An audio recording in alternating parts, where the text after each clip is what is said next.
Hello दोस्तों, नमस्कार। क्या हाल चाल हैं आप सभी के। उम्मीद करता हूं आप सभी लोग बहुत ही शानदार, जिंदाबाद, ज़बरदस्त होंगे। दोस्तों, आप सभी लोगों को पता है कि यूपीएसआई की हम लोग बात कर रहे हैं।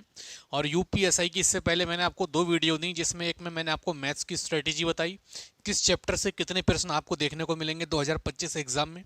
और उसके बाद मैंने रीजनिंग की कल वीडियो डाली थी। आज वीडियो जो हमारी शेड्यूल थी वो तो दोस्तों आपकी यूपीएसआई 2025 की हिंदी में किस चैप्टर से कितने प्रश्न पूछे जा सकते हैं, और प्रीवियस ईयर के अगर अकॉर्डिंग हम लोग देखते हैं तो कौन सा चैप्टर आपका इंपॉर्टेंट है आपके एग्जाम 2025 के लिए, किन चीज़ों पर हमें ज़्यादा मेहनत करनी है।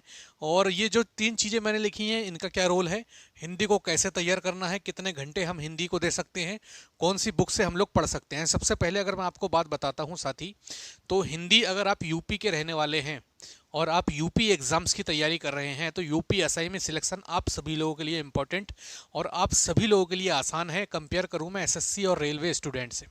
तो यहाँ पर सबसे बड़ा मोटिवेशन आप लोगों के लिए यही है कि यूपीएसआई में सिलेक्शन आपका इंपॉर्टेंट है, जबकि उनकी मैथ और रीजनिंग बहुत तगड़ी होती है एसएससी वालों की, रेलवे वालों की, लेकिन फिर भी आपका सिलेक्शन हो जाएगा आराम से। क्यों होगा इस वीडियो में सब कुछ बताऊंगा। तो जो भी चैनल पर नए हैं चैनल को जरूर सब्सक्राइब कर लें, बेल आइकन जरूर दबा लें। भाई बहुत शानदार शानदार वीडियो आप लोगों के लिए लेकर आ रहा हूँ यूपीएसआई के लिए। तो प्लीज़ यार सभी लोग वीडियो को लाइक जरूर कर दिया करें, इतनी मेहनत आप सभी लोगों के लिए करता हूँ।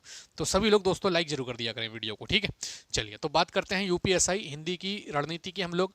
तो आप सभी को पता है कि साथ ही ये आपका सिलेबस होता है। अगर इसमें से कोई भी चैप्टर मैंने छोड़ा हो, पहली बात तो छूटा नहीं होगा, और कुछ भी छोड़ा हो तो समझ लीजिएगा आपके यूपीएसआई एग्जाम्स के लिए वो इतना ज़्यादा इंपॉर्टेंट नहीं है।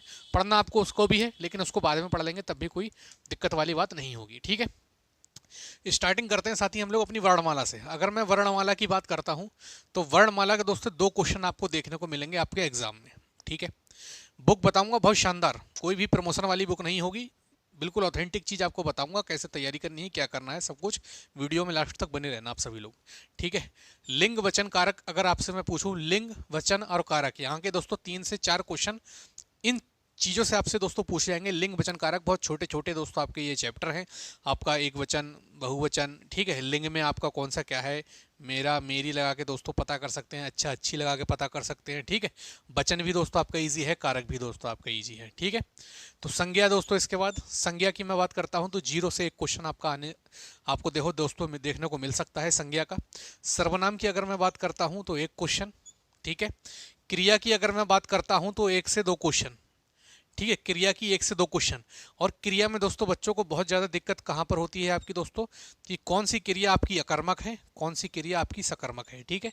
तो इसके लिए भी मैं आपको बताऊंगा कि दोस्तों अकर्मक सकर्मक आप कहाँ से दोस्तों बढ़िया तरीके से समझ सकते हैं, ठीक है। सब कुछ बताऊंगा फ्री ऑफ कॉस्ट, कहाँ से आप हिंदी कर सकते हैं तैयार, कौन कौन सी चीज़ें हैं, ठीक है। किन स्टेप्स में दोस्तों आपको हिंदी को तैयार करना है। बहुत से बच्चे कहीं से भी पढ़ना स्टार्ट कर देते हैं तो वहाँ उन्हें दिक्कत होती है। मैं सब कुछ आपको बताऊंगा, बस आप थोड़ा धैर्य रखें, ठीक है। विशेषण की अगर मैं बात करता हूँ 2 से 3 क्वेश्चन दोस्तों आपके विशेषण से आपको देखने को मिलेंगे। अब वैसे दोस्तों आपके 1 से 2 क्वेश्चन आपको देखने को मिलने वाला है। संधि की अगर मैं बात करता हूँ 2 क्वेश्चन आपको देखने को मिलेंगे।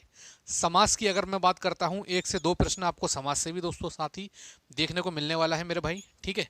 रस का 1 क्वेश्चन, छंद का 1 क्वेश्चन, अलंकार दोस्तों इंपॉर्टेंट है 2 से 3 क्वेश्चन, इस पर स्टार बना लीजिए अलंकार पर, ठीक है। अलंकार आपको बिल्कुल भी बेहतरीन तरीके से करना है, यहाँ से क्वेश्चन भी आपका गलत नहीं होना चाहिए, ठीक है। वाक्य की अगर मैं बात करता हूँ 0 से 1 क्वेश्चन आपका दोस्तों वाक्य से पूछा जाएगा, ठीक है। जो मैं चीज़ समझाने वाला हूँ उस चीज़ को समझिए। देखिए आपका सिलेक्शन यूपी वाले क्यों आसानी से ले सकते हैं वो बात समझिए। एसएससी की तैयारी करने वाला बच्चा पढ़ता है मैथ, रीजनिंग, इंग्लिश, ठीक है। जीके जीएस हटा दो, सब लोग पढ़ते हैं हर एग्जाम में, ठीक है। तो एसएससी वाला कहाँ पढ़ता है, इंग्लिश पढ़ता है। हिंदी पढ़ने में उसको बहुत ज़्यादा दिक्कत होगी, मैथ अच्छी करेगा वो, रीजनिंग भी अच्छी करेगा, ठीक है। आप अगर उसको काट पाएंगे तो आप हिंदी से काट पाएंगे उसको, एसएससी वाले स्टूडेंट को या रेलवे वाले स्टूडेंट को। तो अपनी हिंदी इतनी मजबूत कर लीजिए, मान लीजिए 40 की दोस्तों आपकी हिंदी आती है, 40 क्वेश्चन आते हैं, तो इन 40 क्वेश्चन में से आप कोशिश कीजिए कि आप 37 क्वेश्चन दोस्तों कर लें। देखिए कहने में और करने में अंतर होता है, लेकिन फिर भी दोस्तों आपको प्रयास तो करना ही है ना। मैं आप लोग सोच रहे होंगे कि मैं कह रहा हूँ मेरे कहने से क्या या कहना आसान होता है, वो सब चीज़ें ठीक हैं, लेकिन फिलहाल प्रयास तो हमारे हाथ में है, बाकी सब कुछ भाई सब कुछ समझते हैं किसके हाथ में है। तो हमारे हाथ में क्या है भाई, मेहनत। तो हम 37 क्वेश्चन को टारगेट कर कर अपनी मेहनत तो कर सकते हैं ना। मेरा कहने का मतलब बस उतना ही है। मैं आपसे ये नहीं कह रहा हूँ कि ये चीज़ खरीद लो, वो चीज़ खरीद लो, इसका कोर्स ले लो ना। मैं किसी का कोर्स बेचने आया हूँ, ठीक है। जो मैं आपको समझा रहा हूँ वो चीज़ें समझिए आप। प्रयास आपको इतना करना है, हिंदी में बूस्ट मार सकते हैं आप, हिंदी में बूस्ट मारेंगे। एसएससी वाले, रेलवे वाले बच्चे अपने आप दोस्तों वहाँ से जो है, आप उन्हें अगर उनको वीट करना है या उनको टक्कर पर अगर आपको आना है, तो आपको हिंदी अच्छी दोस्तों करना पड़ेगी। मेरा कहने का मतलब इतना है, ठीक है। चलिए, काल में अगर हम लोग देखते हैं, काल का दोस्तों एक क्वेश्चन आपसे पूछा जाएगा। वाक्य की अगर मैं वाच्य की अगर मैं बात करता हूं, एक क्वेश्चन। विराम चिन्ह के दोस्तों 1 से 2 क्वेश्चन, ठीक है। 1 से 2 क्वेश्चन विराम चिन्ह में कैसे पूछ सकते हैं, देखिए एक तो डायरेक्ट क्वेश्चन आपसे ये पूछ सकता है, ठीक है। जैसे मान लीजिए एक डायरेक्ट क्वेश्चन आपसे पूछ सकता है कि ये कौन सा चिन्ह है, प्रश्नवाचक है, ठीक है। ये कौन सा चिन्ह है, ये कौन सा चिन्ह है, इस तरीके से भी पूछ सकता है आपसे, ठीक है। चिन्ह भी आपके कई प्रकार के हैं, तो वो सब चिन्ह आपसे पूछ सकता है। योजक चिन्ह आपसे पूछ सकता है, कोई भी चीज़ आपसे पूछ सकता है। और एक क्वेश्चन आपसे इसी में ही विराम चिन्ह में क्या पूछता है, पूरा सेंटेंस दोस्तों आपको वो लिख कर देता है, और इसी में कहीं पर जैसे राम मोहन स्कूल, बीच में ऐसे चिन्ह लगा देता है, क्यों जा रहे हैं। भैया क्वेश्चन बना रहा हूँ मैं, अच्छा पढ़ने ही जा रहे हैं, दुनिया को पता है क्यों जा रहे हैं, ठीक है। या राम मोहन स्कूल की छुट्टी क्यों कर रहे हैं, ऐसा करके ही पूछ सकता है दोस्तों आपसे, ठीक है। तो फिलहाल मैं हिंदी नहीं पढ़ाता हूँ, इसमें कोई दिक्कत हो तो वो मुझे नहीं पता है, मैंने आपको बना के दिखा रहा हूँ, ठीक है। तो इस तरीके से बीच में भी दोस्तों आपको चिन्ह देकर आपसे क्वेश्चन पूछता है, किसमें, विराम चिन्ह में ही। तो 1 से 2 क्वेश्चन आपके विराम चिन्ह से भी बन जाते हैं। तत्सम तद्भव से दोस्तों 1 से 2 क्वेश्चन। तत्सम तद्भव एक तो डायरेक्ट आपसे क्वेश्चन पूछता है, और दूसरी चीज दोस्तों जो बहुत कम लोग आपको बताते होंगे, इन्हीं तत्सम तद्भव में ही दोस्तों आपका पूछा जाता है देशज और विदेशज शब्द, देशज शब्द और विदेशज, ठीक है। आल्पीन, ठीक है, ये सब शब्द आपने पढ़े होंगे। रिक्शा किस भाषा का शब्द है, पुर्तगाली कौन सी भाषा, अरबी भाषा से कौन सा लिया गया है, लोटा कहाँ का शब्द है, इस प्रकार चीज़ें आपने पढ़ी होंगी ना, वो इसी से ही दोस्तों संबंधित हैं, तत्सम तद्भव से। एक क्वेश्चन तो डायरेक्ट आपका पूछ लिया जाएगा कोई भी चीज़, ठीक है, और एक क्वेश्चन आपसे इस प्रकार से पूछा जा सकता है देशज विदेशज से, ठीक है मेरे भाई। चलिए, तो उसके बाद दोस्तों हम लोग देखते हैं उपसर्ग और प्रत्यय से 1 से 2 क्वेश्चन आपसे पूछे जाएगा मेरे भाई, ठीक है। उपसर्ग और प्रत्यय। पर्यायवाची की अगर मैं बात करता हूं 1 से 2 प्रश्न। विलोम की अगर मैं बात करता हूं 1 से 2 प्रश्न आपके। अनेकार्थी शब्द की मैं बात करता हूं 1 क्वेश्चन। समश्रुत भिन्नार्थक शब्द की बात करता हूं 0 से 1। वाक्यांशों के लिए एक शब्द 1 से 2 क्वेश्चन। वर्तनी शुद्ध अशुद्ध वाली चीजें पूछ सकता है 2 से 3 क्वेश्चन। तो वर्तनी आपके लिए दोस्तों इंपॉर्टेंट है गई, ठीक है, इस पर स्टार लगा लीजिए। मुहावरे एवं लोकंक्तियाँ 3 से 4, ये भी इंपॉर्टेंट है, अभी मैं बताऊंगा क्या करना है आपको, ठीक है। और आपका क्या बचता है, प्रसिद्ध कवि लेखक और उनकी रचनाएं, ठीक है। ये 3 पार्ट आपको बचता है, ये 3 पार्ट, प्रसिद्ध कवि लेखक उनकी रचनाएं, हिंदी भाषा में पुरस्कार, और अपठित गद्यांश, ठीक है। अगर मैं बात करता हूं दोस्तों, तो यहाँ से लगभग 8 से 10 क्वेश्चन आपके पूछे जाते हैं, 8 से 10 क्वेश्चन।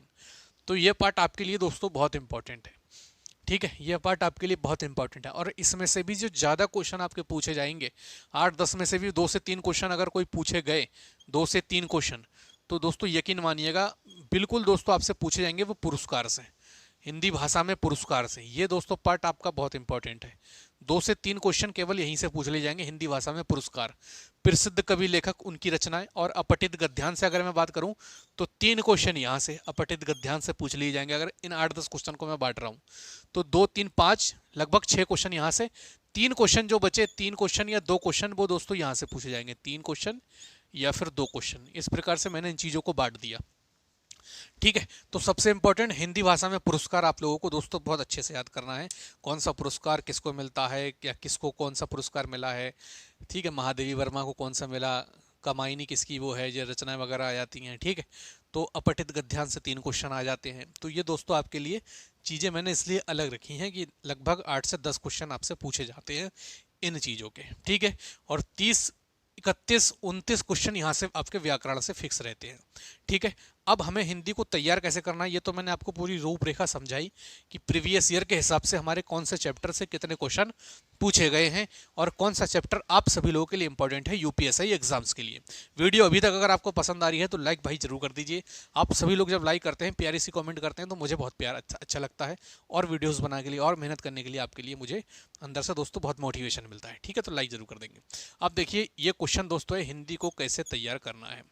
देखिए अगर आप यूपी पुलिस या यूपीएसआई या फिर यूपी की परीक्षाओं की तैयारी करते हैं जहां पर आप हिंदी पढ़ते हैं, तब तो आपको चीज़ें सब क्लियर होंगी मोस्टली। ठीक है, आप रिवीजन कर रहे होंगे और आप ये देख रहे होंगे कि मैं प्रैक्टिस कहाँ से अच्छी कर सकता हूँ। ठीक है, तो मैं प्रैक्टिस के लिए अगर आपको बताऊं, जैसे आपने मान लीजिए वर्णमाला पढ़ा, ठीक है, वर्णमाला आपने थ्योरी पढ़ ली और मैं आपसे कहूँ ये 30 दिन में हिंदी तैयार की जा सकती है जिस हिसाब से लिखी है। ठीक है, तो वर्णमाला आपने पढ़ा। देखिए ये बुक आती है दोस्तों, एक यूथ कंपटीशन की है, ये प्रमोशन नहीं कर रहा हूँ किसी चीज़ का, आपकी इच्छा हो तो लेना। ठीक है, ना मुझे इसने पैसे दिए हैं ना मैं प्रमोशन कर रहा हूँ, मैं अपनी इच्छा से बता रहा हूँ जिससे आपकी प्रैक्टिस ज़्यादा से ज़्यादा हो सके।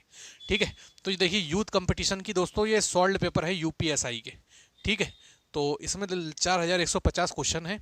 ठीक है, जैसे हिंदी मान लीजिए आपने पढ़ ली, हिंदी में व्याकरण आपने पढ़ ली, तो ये व्याकरण दोस्तों मैंने खोल रही है। ठीक है, व्याकरण में देखिए उत्तर प्रदेश पुलिस कांस्टेबल में आया हुआ क्वेश्चन, यूपीएसआई 2021 में आया हुआ क्वेश्चन। ठीक है, ये यूपीएसआई 2021 में।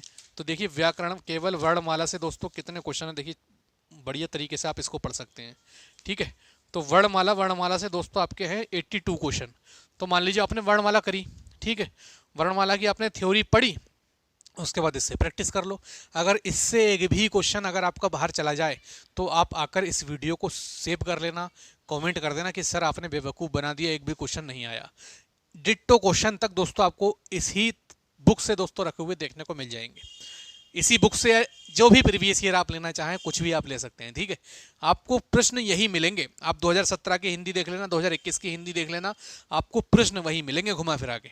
ठीक है, तो क्वेश्चंस की प्रैक्टिस ज़्यादा से ज़्यादा आपको करनी है। आपने थ्योरी पढ़ी, आपने वर्णमाला पढ़ा, आपने लिंग वचन कारक पढ़ लिया, आपने संज्ञा पढ़ ली, सर्वनाम पढ़ लिया, क्रिया पढ़ ली, सब कुछ आपने पढ़ लिया, क्वेश्चन की प्रैक्टिस नहीं करी, सब गुड़ गोबर हो जाएगा, कुछ भी याद नहीं आएगा आपके एग्जाम हॉल में। तो practice is man perfect, practice जरूर करनी है मेरे भाई सभी चैप्टर्स की, जो भी आप पढ़ें। वर्णमाला पढ़ी, संधि पढ़ी, समास पढ़ा, रस छंद अलंकार पढ़ा, वाच्य पढ़ा, वाक्य पढ़ा, अशुद्ध वाक्यों को शुद्ध करना पड़ा, या कुछ भी पढ़ा, उसकी प्रैक्टिस इस बुक से कर जाओ। जो भी 170 क्वेश्चन 80 क्वेश्चन दे रखे हैं उससे बाहर एक भी चीज़ नहीं जाएगी। और जो मैंने 37 क्वेश्चन लिखे हैं ना, ये हंसते हंसते आपके आएंगे, इस बात की गारंटी मैं ले रहा हूँ। ठीक है, बस जितना बोल रहा हूँ उतना आप कर लो मन लगाकर। ठीक है, हिंदी को कितने घंटे पढ़ना है, देखिए हिंदी की अगर मैं बात करता हूँ, यहाँ पर दिख रहा है, दिख नहीं रहा होगा तो मैं यहाँ पर लिख देता हूँ। देखिए हिंदी को कितने घंटे आप पढ़ सकते हैं। अगर हिंदी की मैं बात करूँ तो देखिए वर्ण, एक तो आपकी व्याकरण है, ठीक है, यही लिखता हूँ। देखिए एक तो आपकी क्या है, व्याकरण है, ठीक है, व्याकरण है, प्लस एक दोस्तों क्या है आपका शब्दकोश, शब्दकोश, या दोस्तों इसको मैं अगर इंग्लिश में बोल दूं तो वोकैब बोल सकता हूं। ठीक है, वोकैब, वोकैब। ठीक है, तो व्याकरण की अगर मैं बात करूं, ठीक है, तो व्याकरण को आप दोस्तों 2 घंटा पढ़िए ही पढ़िए, 2 घंटा आपको दोस्तों रिवीजन करना ही करना है। और शब्दकोश आपको दोस्तों 30 मिनट इसे लेकर 40 मिनट तक पर डे दोस्तों आपको ये पढ़नी है। ठीक है, पर डे पढ़ना है, पर डे लिख लेना इसके आगे, पर डे। ठीक है, इसको तो बिल्कुल भी नहीं छोड़ना है, पर डे पढ़ना है इसको। ठीक है, 30 से 40 मिनट शब्दकोश को आपको पर डे दोस्तों पढ़ना पड़ेगा। शब्दकोश आपका क्या होता है, ये रहे मेरे भाई, ये पूरा आपका क्या है, शब्दकोश है। ये पूरी जो चीज़ें हैं ना, ये शब्दकोश ही है आपकी। पर्यावाची हो गया, विलोम हो गया, अनेकार्थी शब्द हो गया, समृद्धि भिन्नातक हो गया, वाक्यांशों के लिए शब्द हो गया, ये सब चीज़ें रटने वाली हैं। पर्यावाची में कोई आप ऐसा नहीं है, समझने वाली चीज़ है, रटने वाली। विलोम शब्द भी वैसा ही, अनेकार्थी शब्द, समृद्ध भिन्नार्थक, वाक्यांशों के लिए एक शब्द, वर्तनी, मुहावरे, लोकोक्तियाँ, ये सारी चीज़ें दोस्तों रटने वाली हैं। समझने वाली चीज़ें क्या हैं, तत्सम तद्भव है, उपसर्ग प्रत्यय हैं। ठीक है, आपके विशेषण क्या है, क्रिया क्या होती है, अकर्मक क्रिया क्या है, सकर्मक क्रिया क्या है, ये सब चीज़ें समझने वाली हैं। सर्वनाम क्या है, संज्ञा क्या है, लिंग वचन कारक क्या है, वर्णमाला क्या होती है। ठीक है, आपका स्वर क्या है, व्यंजन क्या है, ये सब चीज़ें समझने वाली हैं। जो चीज़ें रटने वाली हैं आपकी, जैसे पर्यायवाची, कुछ समझने वाला नहीं है भाई। हर टीचर आपको क्या करेगा, कुछ पर्यायवाची सिलेक्टेड लिखवा देगा, आपसे कहेगा कि इनको बार बार लिखो, इनको बार बार याद करो, यही तो कहेगा। तो ये सब चीज़ें रटने वाली हैं। इन चीज़ों पर आपको दोस्तों रोज़ 30 से 40 मिनट देने हैं अलग से, ये बात आप मेरी बस मान लेना। 30 से 40 मिनट रोज़ इन चीज़ों पर अलग से दे देना। और व्याकरण अगर आपकी थोड़ी बहुत अच्छी है तो 2 घंटे मत देना, ठीक है। व्याकरण आपकी अच्छी है तो 2 घंटे मत देना। मैंने उनके लिए लिख दिया है जो बच्चे बिगिनर हैं, ठीक है, जो बच्चे बिगिनर हैं और जो अभी पढ़ रहे हैं, ठीक है। तो ये मैंने उनके लिए लिखी है। अगर आपकी व्याकरण अच्छी है तो 2 घंटे ना देना, आप फिर 1 घंटा दे देना, ठीक है। यहाँ पर आप थोड़ा शब्दकोश, अगर आपकी बेकार है तो शब्दकोश में बढ़ा लेना, जैसे आप चाहें वैसे एडजस्ट कर सकते हैं, ठीक है। ये मैंने उनके लिए चीज़ें लिख दी हैं। तो मैंने टाइमिंग बता दी, कौन सी बुक से पढ़ना है मैंने आपको बता दिया, यूथ से भाई, ठीक है। यूथ कंपटीशन की ये बुक है, इससे दोस्तों पढ़ लेना। मैंने कोई प्रमोशन नहीं किया है, नहीं भी 1 भी रुपया मुझे मिल रहा है। जो मैंने चीज़ आपको ठीक थी वो मैंने आपको बता दी, बाकी आपकी इच्छा है, आप लेना चाहें तो ले सकते हैं, नहीं इच्छा है तो मत लीजिए, कोई ऐसी बात नहीं है। मुझे कोई रुपया नहीं मिलने वाला है, ठीक है। मुझे तो बस आप सब्सक्राइब कर देंगे, वीडियो को लाइक कर देंगे, शेयर कर देंगे, तो थोड़ा घर परिवार चलाने के लिए पैसा मिल जाएगा, ठीक है।